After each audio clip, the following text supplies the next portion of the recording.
সবাইকে স্বাগত জানাচ্ছি আজকের এই বিশেষ আয়োজনে। ইংরেজি ভাষার কিছু খুব সূক্ষ্ম কিন্তু দারুণ গুরুত্বপূর্ণ শব্দের প্যাচ খোলার জন্য আজকের এই আলোচনাটা আপনাদের জন্য একটা পরিষ্কার সেতুবন্ধন হিসেবে কাজ করবে। আমরা কিন্তু প্রায় কিছু শব্দ ব্যবহার করতে গিয়ে খটকার মধ্যে পড়ে যাই, তাই না? মনে হয় অর্থ তো একই, কিন্তু ব্যাকরণের মার প্যাচে ব্যবহারটা একদম আলাদা। আজ আমরা ঠিক এরকমই একটা কনফিউজিং বিষয় খুব সহজভাবে ধাপে ধাপে শিখতে যাচ্ছি। আর হ্যাঁ, শুরুতেই একটা বিষয় একদম ক্লিয়ার করিনি। আজকের এই এক্সপ্লেইনারে আমরা যে নিয়মগুলো নিয়ে কথা বলবো তার কানা করিও আমার নিজের বানানো নয়। এর প্রতিটি নিয়ম সরাসরি বিশ্বখ্যাত এবং নির্ভরযোগ্য অক্সফোর্ড ডিকশনারি থেকে নেওয়া। তথ্যের এই নির্ভরযোগ্য সূত্রটি নিশ্চিত করে যে আমরা এখানে যা শিখছি তা ১০০% নির্ভুল এবং আন্তর্জাতিকভাবে স্বীকৃত। কাজেই নিশ্চিন্তে এই পাঠের উপর আপনারা পুরোপুরি ভরসা রাখতে পারেন। দেখুন, আমাদের আজকের আলোচনার মূল ভিত্তি হল অক্সফোর্ড ডিকশনারির ঠিক এই আসল পাতাটি। এখানেই অ্যাকশন আর এর সমার্থক শব্দগুলোর একেবারে আসল ব্যাখ্যা দেওয়া আছে। আজ এই পাতাটি বলতে গেলে আমাদের গাইড হিসেবে কাজ করবে, যেখান থেকে আমরা ব্যাকরণের নিয়মগুলো একেবারে খুঁটিয়ে খুঁটিয়ে বের করব। চলুন এক নজরে দেখে নিই আজ আমরা কি কি কভার করছি। প্রথমে থাকছে অ্যাকশন বনাম অ্যাক্টের মূল পার্থক্য, তারপর সমার্থক শব্দগুলোর সংজ্ঞা, এরপর বাস্তব জীবনে এদের প্রয়োগ এবং একদম শেষে থাকছে একটা ছোট্ট জ্ঞান যাচাই পর্ব। তাহলে শুরু করা যাক আমাদের প্রথম পর্ব, মূল দ্বন্দ্ব অ্যাকশন বনাম অ্যাক্ট। সবচেয়ে বেশি বিভ্রান্তি তৈরি করা দুটো শব্দ দিয়ে আমরা শুরু করছি। একজন শিক্ষক হিসেবে আমি দেখেছি এই দুটি শব্দের পার্থক্য বুঝতে পারাটা ইংরেজির ভিত মজবুত করার জন্য আসলে কতটা জরুরি। মজার ব্যাপার কি জানেন? অ্যাক্ট আর অ্যাকশন, এই শব্দ দুটোর অর্থ কিন্তু একদম এক। কিন্তু যখন আপনি বাক্য তৈরি করতে যাবেন, এরা সম্পূর্ণ ভিন্ন ব্যাকরণগত নিয়ম মেনে চলবে। যেমন ধরুন, অ্যাক্ট শব্দটি সাধারণত কোনো এডজেক্টিভের সাথে বসে, অথবা এর ঠিক পরপরই একটা অফ ব্যবহৃত হয়। অন্যদিকে অ্যাকশন শব্দটা সাধারণত হেজ বা হরের মতো প্রোনাউনের সাথে বসে, এবং খেয়াল রাখবেন এর পরে কিন্তু সাধারণত অফ বসে না। চলুন একটা খুব সহজ উদাহরণ দিয়ে ব্যাপারটা একদম জলের মতো পরিষ্কার করে ফেলি। ডিকশনারির এই নির্দিষ্ট উদাহরণটা একটু খেয়াল করুন। আ হিরোইক অ্যাক্ট অফ ব্রেভারি, এটা হলো একদম পারফেক্ট বাক্য। কিন্তু আমরা যদি বলি আ হিরোইক অ্যাকশন অফ ব্রেভারি, তাহলে ভাই সেটা কিন্তু ডাহা ভুল।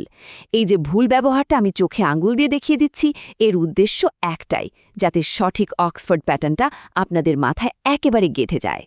এখানে সবচেয়ে গুরুত্বপূর্ণ পয়েন্টটা হচ্ছে টেক ক্রিয়াপদ বা ভার্বের ব্যবহার। নিয়মটা হলো আমরা ইংরেজিতে অনায়াসেই টেক অ্যাকশন বলতে পারি, এটা একদম ১০০% সঠিক। কিন্তু আমরা যদি বলি টেক অ্যাক্টস, তাহলে কাঠামোগতভাবে সেটা সম্পূর্ণ ভুল হয়ে যাবে। এই ছোট্ট একটা নিয়ম মাথায় রাখলে দেখবেন দৈনন্দিন জীবনে ইংরেজি বলা বা লেখার সময় কত বড় বড় ভুল অনায়াসেই এড়িয়ে যাওয়া যাচ্ছে। এবার চলুন এগিয়ে যাই আমাদের দ্বিতীয় পর্বে, সমার্থক শব্দের সূক্ষ্ম পার্থক্য। এই অ্যাকশন শব্দটার কিন্তু বেশ চমৎকার কিছু সমার্থক শব্দ বা ভাই বেরাদার আছে। চলুন সেগুলোর সূক্ষ্ম পার্থক্যগুলো একটু বুঝে নিই। প্রথমেই আসা যাক মেজার শব্দটিতে। ডিকশনারি বলছে এটি হলো একটি আনুষ্ঠানিক বা অফিসিয়াল পদক্ষেপ, যা নির্দিষ্ট কোনো লক্ষ্য অর্জনের জন্যই নেওয়া হয়। যেমন ধরুন, টাফার মেজার্স এগেনস্ট রেসিজম, অর্থাৎ বর্ণবাদের বিরুদ্ধে কঠোর পদক্ষেপ। এখানে কিন্তু যেন-তেন কোনো কাজের কথা বলা হচ্ছে না, বরং একটা প্রাতিষ্ঠানিক ও আনুষ্ঠানিক সিদ্ধান্তের কথাই বোঝানো হচ্ছে। এবার আসি স্টেপ শব্দটিতে।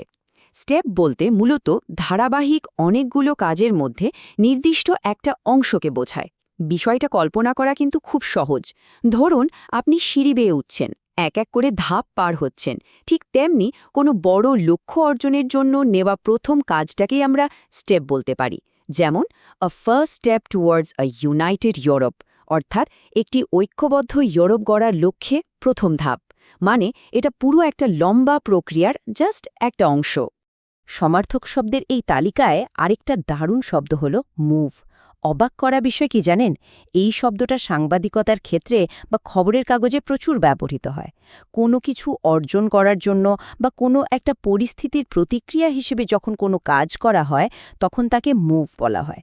যেমন ধরুন, নির্বাচনের ফলাফলের জন্য সবাই অপেক্ষা করছে, পরবর্তী পদক্ষেপ বা নেক্সট মুভ কী হবে তা নির্ধারণ করার জন্য। শব্দটা কিন্তু বেশ কৌশলগত, তাই না? এখন চলুন দেখি আমাদের তৃতীয় পর্ব, বাস্তব জীবনে প্রয়োগ। এতক্ষণ তো আমরা বেশ কিছু তত্ত্ব আর নিয়মকানুন শিখলাম, কিন্তু বাস্তব জীবনে এই তত্ত্বগুলোর প্রয়োগ আসলে কিভাবে হবে? সরাসরি ডিকশনারি থেকে নেওয়া এই প্যাটার্নগুলো একটু খেয়াল করুন। টেকের সাথে আমরা অনায়াসেই অ্যাকশন, মেজার্স বা স্টেপস ব্যবহার করতে পারি। আবার মেক শব্দটার সাথে স্টেপ বা মুভ বসে।